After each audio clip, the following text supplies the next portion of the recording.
जरी आताच्या युगात इलेक्ट्रिक वाहनं मोठ्या प्रमाणावर आली आहे, तरी देखील आपल्या लक्षात येईल की डिझेल व पेट्रोल वाहन हेच जास्त रस्त्यावर धावताना आपल्याला दिसत आहे. तर या वाहनांमुळे, डिझेल व पेट्रोल वाहनांमुळे खूप मोठ्या प्रमाणावर प्रदूषण होते. या वाहनांपासून कार्बन डायऑक्साईड, कार्बन मोनॉक्साईड सारखे घातक वायू बाहेर पडत असतात आणि त्यामुळे आपल्या निसर्गासाठी व आपल्यासाठी देखील खूप हानिकारक असतात.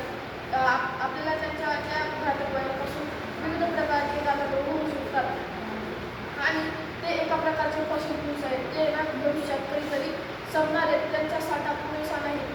ते खूप अल्प प्रमाणात पृथ्वीवर उपलब्ध आहेत. त्यामुळे त्यांचा साठा खूप अल्प असल्यामुळे त्यांच्या वाहनांवर पुढे परिणाम होईल.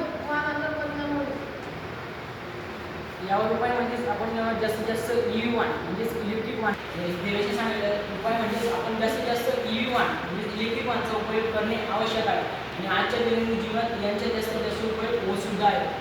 इलेक्ट्रिक वाहनामुळे कुठल्याही प्रकारचे पोल्युशन होत नाही, कारण की हे पूर्णपणे हरित ऊर्जा म्हणजेच ग्रीन एनर्जीच्या सहाय्याने चालणारे आहे. ग्रीन एनर्जीच्या सहाय्याने आपण सौर ऊर्जा व पवन ऊर्जा यांचा सुद्धा समावेश होतो.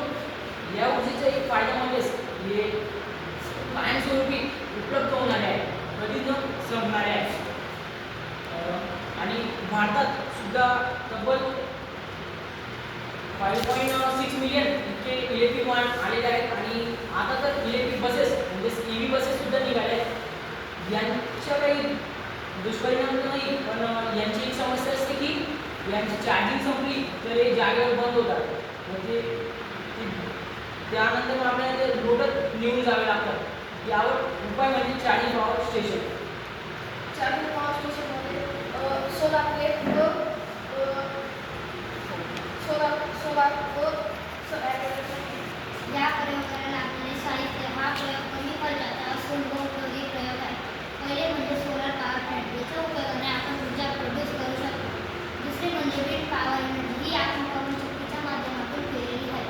तिसरे म्हणजे तरंगेच्या, जेणेकरून जास्त ऊर्जा निर्माण होणार. आणि चौथे म्हणजे बॅटरीच्या उपयोगाने आपण जास्तीत जास्त ऊर्जा स्टोअर करून ठेवू शकतो.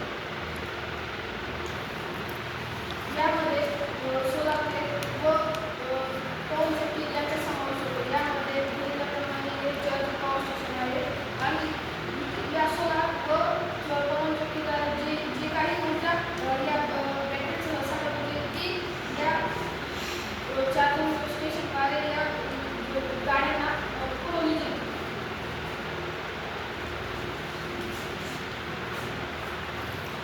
याच्या मी याचे फायदे सांगेल. याच्या पहिला फायदा असा की चार्जिंग पॉवर स्टेशन सगळे चार्जिंगच्या वाहनासाठी उपयोगी आहे. याचा दुसरा फायदा असा की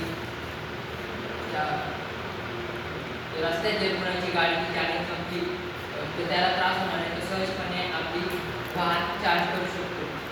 याचा तिसरा फायदा असा की ती ऊर्जा पूर्णपणे